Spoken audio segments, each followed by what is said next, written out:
Gəzirəm hər yanı, ruhum açıq, xəqani görürəm, yoldaşım bugün. Sevgi ilə dolu, dünya mənimdir, gözlərimdə parlayır hər an yeni bir gün. Duyğular içində səyahətim başlayır, hər addımda sevgi ruhumda çiçəklənir.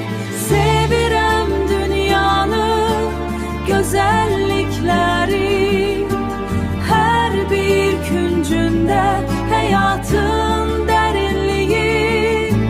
Sevgi ilə dolu bu yol mənimdir, gəzirəm hər yanı, ürəyimdəki səs.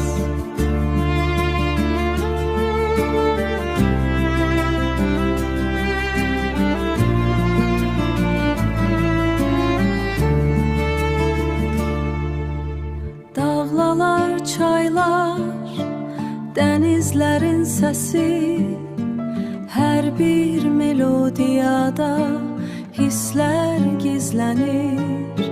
Yavaş tempo ilə ruhumun tınısı, duyğusal bir ifadə dinləyicini çəkir.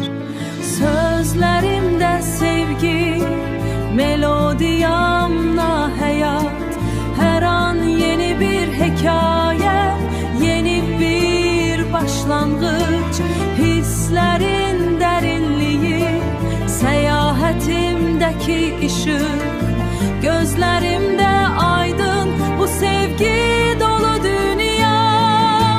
Sevirəm dünyanı, gözəllikləri, hər bir küncündə həyatın dərinliyi. Sevgi ilə dolu bu yol mənimdir, gəzirəm hər yanı, ürəyimdəki səs. Gəzirəm hər yanı, ürəyimdəki səs.